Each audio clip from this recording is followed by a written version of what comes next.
ఇష్టకామేశ్వరీ దేవి.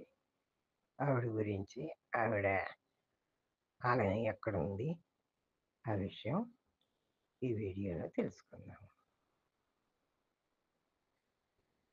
నాట్యానికి మరో పేరు శ్రీశైలం ఇష్టకామేశ్వరి. కోరికలు అనేకం. వాటిని తీర్చుకోవడానికి మార్గాలు కూడా అనేకానేకం. మానవ ప్రయత్నంతో కాని వాటిని దైవానికి విన్నవించి తీర్చుకోవాలని అనుకుంటాం. దేవుడికి మన కోరికలను చెప్పుకుంటాం. మన కోరికలు వినే దైవాలు ఎన్నో ఉన్నాయి. వాటిలో శ్రీశైలం సమీపంలోని ఇష్టకామేశ్వరి ఆలయం ఒకటి. శ్రీశైలానికి 20 కిలోమీటర్ల దూరంలో వెలిసిన ఇష్టకామేశ్వరి దేవి భక్తుల కోరికలు తీర్చి వారిలోని ఆస్తికతను పెంచుతుంది. ఇష్టకామేశ్వరి దేవత విగ్రహం చాలా విశిష్టమైనది. ఈ రాతి విగ్రహాన్ని తాకితే చాలా గట్టిగా ఉంటుంది. అయితే నుదుట కుంకుమ పెట్టినప్పుడు నుదురు వేలికి మెత్తగా చర్మంలాగా తాకుతుంది.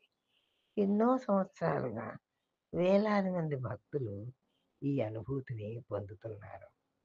దేవి మందహాసంతో భక్తులకు దర్శనమిస్తుంది.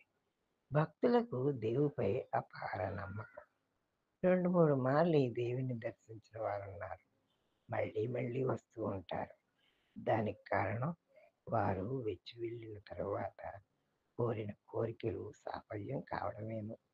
కోరికలు తీరినందుకు కృతజ్ఞతాభావంగా ఆలయం సందర్శించి మళ్ళీ కొత్త కోరికలు అప్పగించి వెళ్తారు. అవి నెరవేరుతాయి. దీనితో మళ్ళీ వస్తారు. ఇష్టకామేశ్వరి విగ్రహం అరుదైందని, ఇలాంటి విశిష్టత కలిగిన విగ్రహం దేశంలో మరెక్కడా లేదని విశ్లేషకులు అభిప్రాయపడుతున్నారు. మరో అరుదైన విషయం, భక్తులు తమంతట తామే ఆలయానికి రారని, వారిని దేవి ఆహ్వానిస్తుందని ప్రతీతి.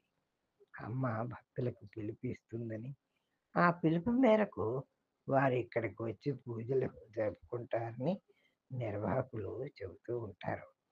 ఎంతో కాలం క్రిందట అడవిలో కొందరు చెంచులకు అమ్మ విగ్రహం కనిపించిందని, వారి విగ్రహాన్ని ప్రతిష్ఠ చేసి పూజలు జరిపారని, ఇప్పటికీ వారి సంతతి వారే ఆలయ అర్చకులుగా వ్యవహరిస్తున్నారని స్థానికులు చెబుతూ ఉంటారు.